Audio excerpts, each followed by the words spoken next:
అందరికీ నమస్కారం అండి. ఈరోజు మనం డాక్టర్ పిఎస్ ప్రకాశరావు గారు రచించిన ఎక్కడ వేసిన గొంగళి అక్కడే అనే ఓ చక్కటి కథను విందాం. ఇక కథలోకి వెళ్దాం. ఏదో వంట పనిలో సాయం చేయడం, సామాన్లు సర్దడం వంటివి చేయమంటే చేస్తాను, కానీ ఇలాంటి పనులు మీ లేడీసే చేసుకోవాలో? మీ మగాళ్ళెందుకు చేయకూడదంట ఇలాంటి పనులు? ఎందుకంటే ఏమో చెప్పలేను. చెప్పలేకపోవడానికి ఏముంది? తరతరాలుగా మీ మగాళ్ళ నరనరన జీర్ణించుకుపోయిన పురుషహంకారం.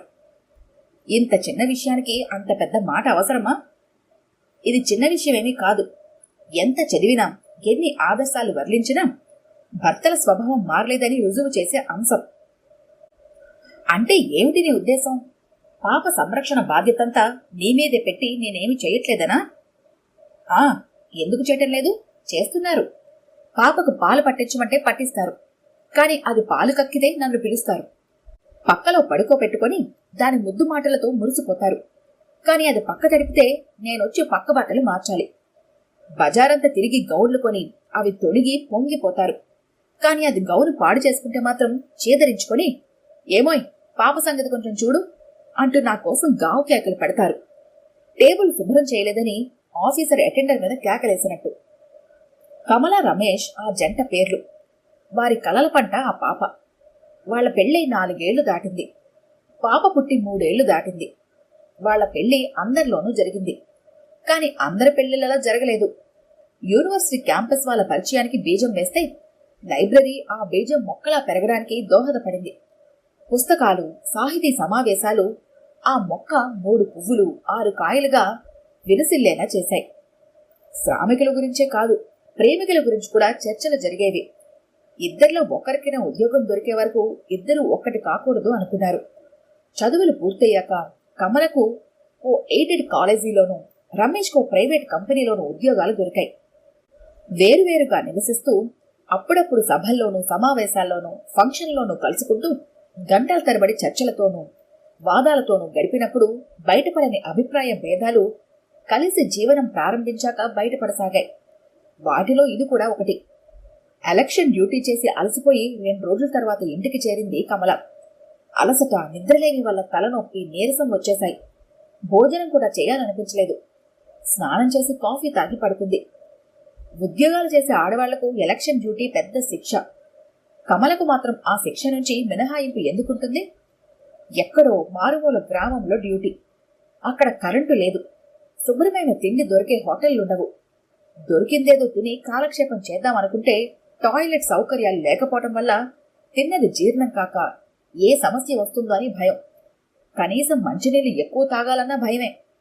పోనీ ఆ ఒక్క రాత్రి చుట్టుపక్కల ఎవరినైనా బతిమాలి వాళ్ల బాత్రూం ఉపయోగించుకుందామనుకుంటే కులం, గోత్రమంటూ 1,00,000 ప్రశ్నలు ఎదురవుతాయి. దానికి తోడు ఆ ఇళ్లలోని మగాళ్ల వెకిలి చూపులు.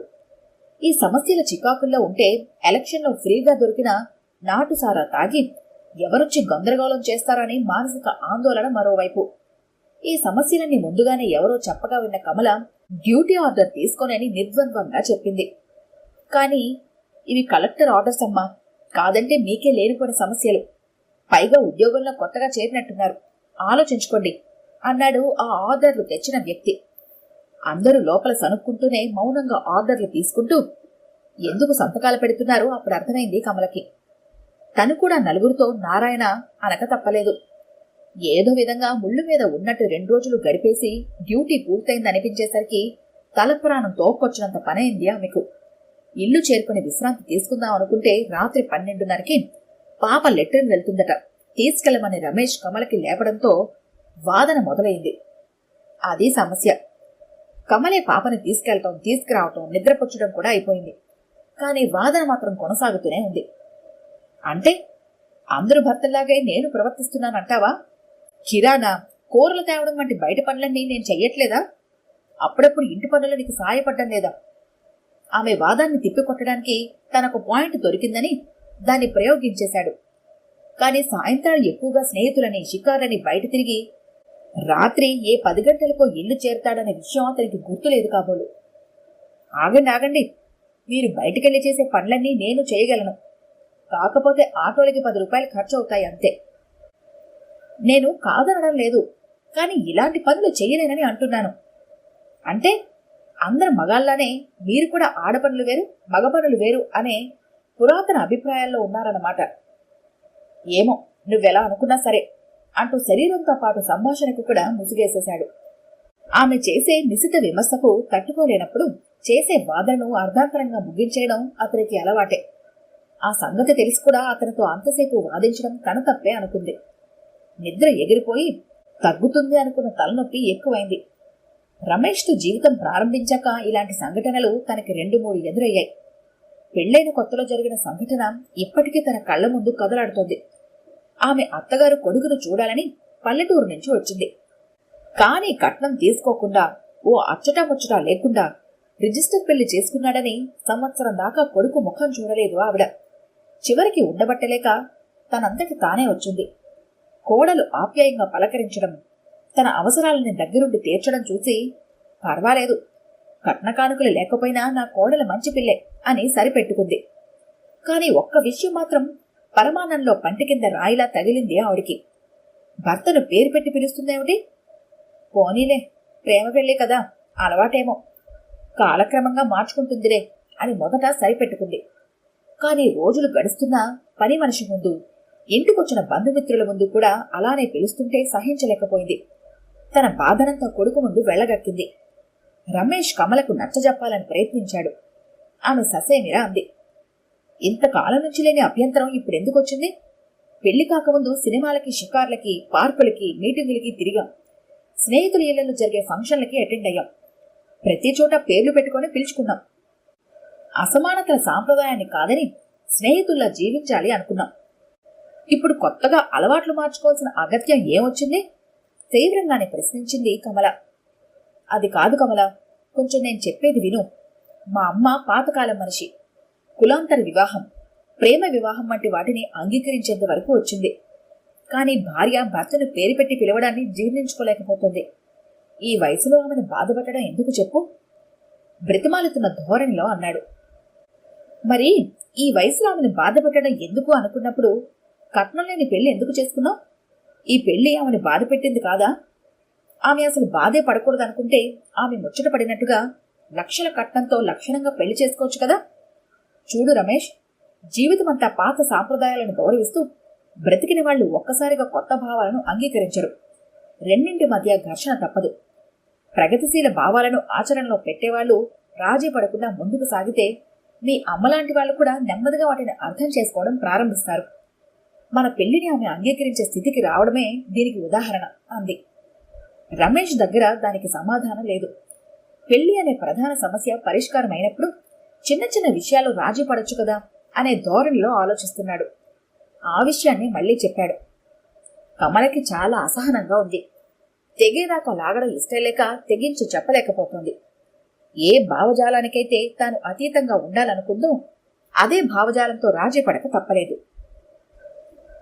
ఎలాగోలా బ్రతికేద్దాం అనుకోకుండా ఇలానే బ్రతకాలి అని కొన్ని సూత్రాలను నిర్దేశించుకొని వాటి ప్రకారం జీవితాన్ని గడపాలనుకునే వాళ్ళు ఒక చోట రాజీ పడితే మిగిలిన విషయాల్లో కూడా ఆ రాజీ ధోరణి కొనసాగుతుంది.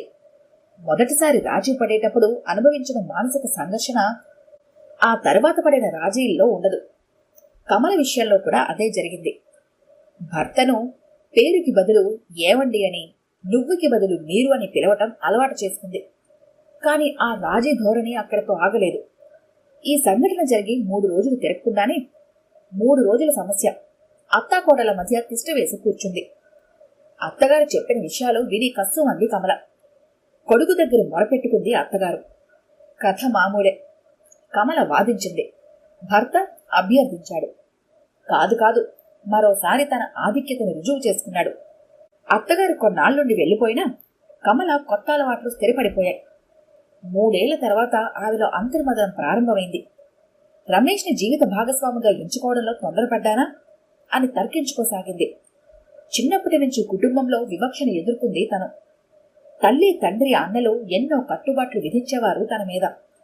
డిగ్రీ వరకు వంచిన తల ఎత్తకుండా చదువుకున్న తాను అధ్యాపకులు అధ్యయనం కలిగించిన ఆత్మవిశ్వాసం వల్ల తల ఎత్తి డిగ్రీ పూర్తి చేసింది.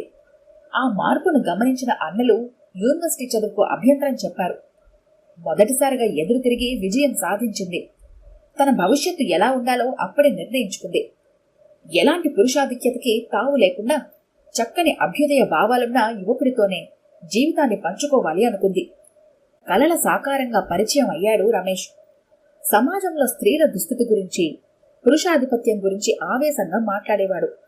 రమేష్తో పరిచయం స్నేహం ప్రేమగా మారిన సందర్భం ఇప్పటికీ తనకి గుర్తుంది.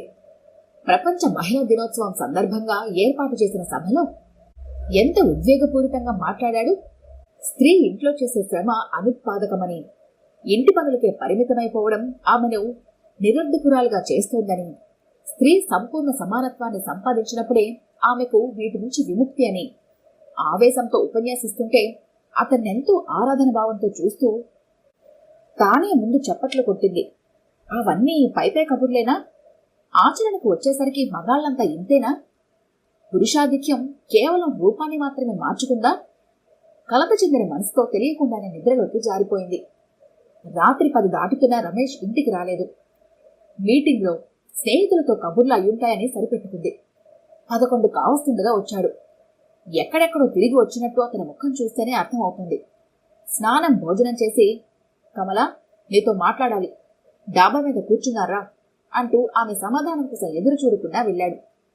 అంటే ఏదో చెప్పాలని ప్లాన్ చేస్తున్నాడన్నమాట. ఏమై ఉంటుంది? సరదాగా కబుర్లు చెప్పుకోవడానికో, కొత్త పుస్తకాల గురించి మాట్లాడుకోవడానికో అయి ఉండదు. వాటన్నింటికీ ఎప్పుడో ఫుల్ స్టాప్ పెట్టేశాడు. ఆలోచించుకుంటూనే వెళ్ళింది. కూర్చో కమలా. ఏమీ లేదు, ఎన్నెల్లిలా అద్దె ఇళ్లలో గడుపుతాము, మనకు కూడా సొంత ఇల్లు ఒకటి ఏర్పాటు చేసుకోవాలి కదా. నా ఫ్రెండ్స్ అంతా ఇదే విషయం చెబుతున్నారు అంటూ ఆగాడు. కమలకి ఆశ్చర్యం వేసింది. ఉద్యోగాలు వచ్చినప్పటి నుంచి డబ్బు కూడబెట్టడం, సొంత ఇల్లు కట్టుకోవడం వంటివే లక్ష్యాలుగా చేసుకుని జీవితాలు యాంత్రికం చేసుకోకూడదని చెప్పిన నువ్వేనా ఇలా మాట్లాడేది అనాలి అనుకుంది. కానీ అనాలనుకున్న మాటల్ని అంతరంగంలో అణచేసుకునే అలవాటు ఎప్పుడో చేసుకుంది. అందుకే మౌనంగా ఉండిపోయింది. మళ్లీ తనే చెప్పసాగాడు. ఓ ఫ్రెండ్కి తెలిసిన వాళ్ళ ద్వారా హౌసింగ్ సొసైటీలో జాయిన్ అయ్యాను. నీ జీతం ప్రతి నెలా వాయిదాలు కట్టేయచ్చు. 5 ఏళ్లలో అపార్ట్మెంట్ మన సొంతం అవుతుంది. అదనంగా ఇతర పేమెంట్లు కూడా ఉంటాయనుకో. అవన్నీ తర్వాత చూసుకుందాం. ఆమె ముఖ కవలికలు గమనించడానికి అన్నట్టుగా ఆగాడు. కాని ఆమె ముఖం నిర్వికారంగా ఉంది. కాబట్టి నువ్వు ఖర్చుల విషయంలో కొంచెం జాగ్రత్తగా ఉండాలి. నువ్వా? మనం కాదన్నమాట అనుకుంది కమల. చీరలని, పుస్తకాలని, సాహిత్య పత్రికలకి చందాలని, పేద విద్యార్థులకు ఫీజులని డబ్బు వృధా చేయొద్దు. నీ బస్సు ఖర్చులకి, ఆటో ఛార్జీలకి నేనెలాగూ డబ్బులిస్తాను కదా. చివుక్కుమంది మనసు. తనతో సంప్రదించకుండానే సొసైటీలో జాయిన్ అయినందుకు కోపం వచ్చినా ఊరుకుంది. ఇల్లు అవసరమే, కాని ఉద్యోగాలు వచ్చి 2-3 ఏళ్లు కాకుండానే సర్వశక్తులు డబ్బు కూడబెట్టడానికి వినియోగించడం, కనీసం అనుభూతులు కూడా దూరం చేసుకోవటం తనకి బాధ కలిగించే విషయాలు. అతనితో వాదించి ప్రయోజనం లేదు. రాత్రి 7:30 కావస్తోంది. కొలీగ్ కూతురి బర్త్డే ఫంక్షన్కి హాజరై ఆలస్యంగా ఇంటికొచ్చిన కమలకి ఇంటి ముందు స్కూటర్లు, గుమ్మం ముందు 3 జతల కొత్త జోళ్లు కనిపించాయి. తను ఆలస్యంగా వస్తానని ముందే చెప్పడం వల్ల పాప దగ్గర రమేష్ను ఉండమంది. పగలంతా పాపను సంరక్షించే పనమ్మాయి కూడా వెళ్ళిపోయింది. మరి ఎవరొచ్చుంటారు? ఎవరో ఉపన్యాస ధోరణిలో మాట్లాడుతున్నారు. సందేహం లేదు, అది రమేష్ గొంతే. ఆవేశంగా ఫ్రెండ్స్తో ఏదో చెబుతున్నాడు రమేష్. అదే ఆవేశం, అదే మాటల ప్రవాహం. ఆ మాటలకే తానాడు మురిసిపోయింది. చిత్రం, ఆ మాటలిప్పుడు ఆమెలో ఎలాంటి అనుభూతులు కలిగించటం లేదు. ఒక్కసారిగా పదాలపై చిరునవ్వు ప్రత్యక్షమైంది. కాని ఆమెకు మాత్రమే తెలిసిన నిజం, అది వైరాగ్యంతో కూడిన నవ్వని. పెళ్ళయ్యాక ప్రతి ఆడదాని జీవితం ఇంతేనా? తన అభిప్రాయాలను పట్టించుకునేవారే ఉండరా? ప్రతి విషయంలోనూ ఆడదే రాజీ పడుతూ రావాలా? ఈ కథ కనుక మీకు నచ్చినట్లయితే లైక్ చేయండి, షేర్ చేయండి. మరిన్ని ఇంట్రెస్టింగ్ కథల కోసం మా ఛానల్ని తప్పకుండా సబ్స్క్రైబ్ చేసుకోండి.